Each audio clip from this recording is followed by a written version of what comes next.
Première étape pour Olivier et Thibaut, gonfler les bulles. Une fois rempli d'air, on passe à la seconde partie, les recommandations. Deux personnes qui s'entrechoquent doivent le faire de face.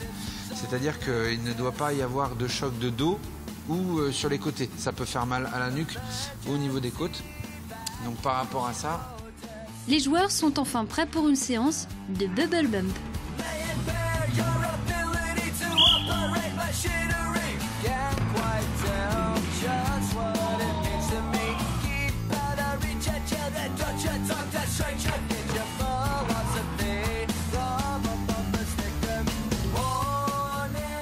Créé en Norvège il y a quelques années, le Bubble Bump a débarqué en France il y a moins d'un an.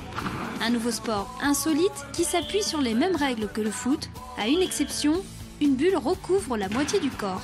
Vous êtes entouré d'une bulle d'air qui protège déjà votre tête, votre corps, vos jambes bien sûr. Le réflexe humain, c'est de pouvoir tout simplement les replier quand on est choqué.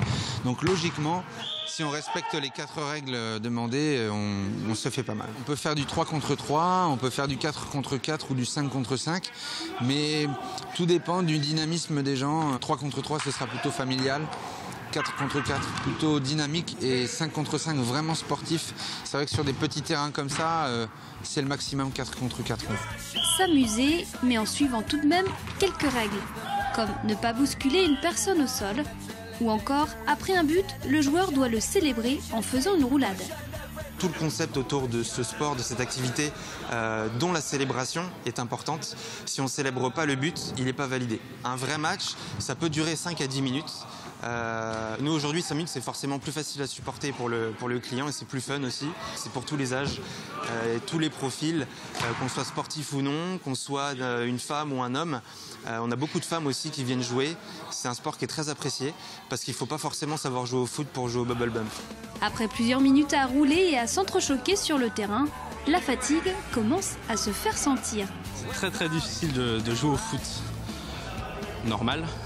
On cherche plus l'impact sur les copains. Si on a la chance de pouvoir toucher le ballon, c'est déjà pas mal.